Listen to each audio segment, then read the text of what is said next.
Hey, what's up, guys? It is our final week of rankings. It's unbelievable that high school football playoffs are here, but they're here.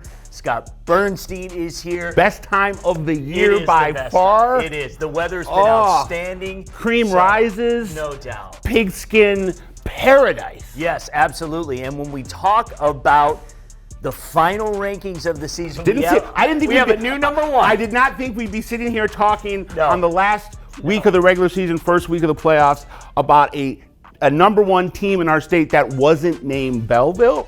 Howell, they shocked the world, or at the very least, they shocked the MHSAA. Completed their first undefeated regular season since 1963. Coach Brian Lewis came in here 4 years ago, has that great pedigree from De La Salle, was coaching in the Plymouth District, had coached an assistant at Brighton, had coached a head coach, had a head coaching stint at Gabriel Richard in Ann Arbor. Yeah, and he's got this team so dialed in, so focused, playing with so much heart, and then obviously execution. Justin Jones with the touchdown catch heard around the mitten, caught it from Preston Barb. Such a great call. You know, Howell right now is living the dream. 9-0, they got the wind at their back, number one team in the state going into the playoffs.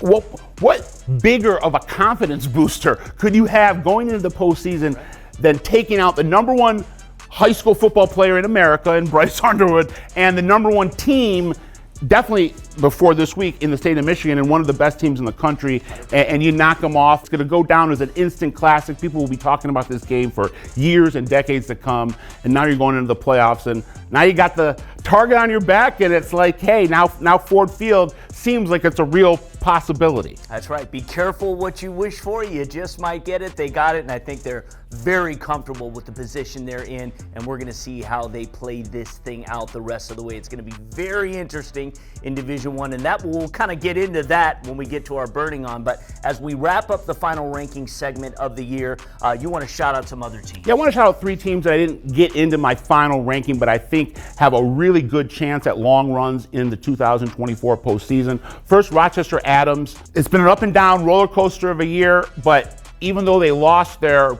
superstar quarterback Rylan Waters halfway through the season, a lot of people thought the season was over. They're 7-2. Yeah.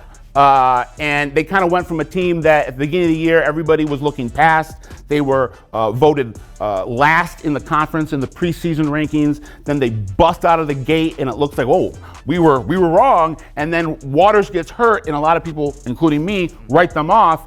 They're 7-2. I wouldn't want to play them in the playoffs.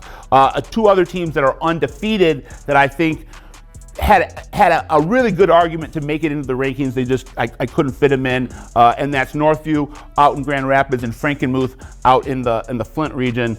I think both those teams have a really, really solid opportunity to go past the districts and make some waves in their respective divisions. And every year in the playoffs, there are teams that make waves, and we're about to ride those waves here as the playoffs get going this week. Thank you, my friend, for all season long. He does a great job and puts a lot of work into his rankings. We call them the definitive state rankings, and we appreciate you. And that's it for this season. And of course, he'll be back next year with another top 25, and let's see how this playoff thing works out.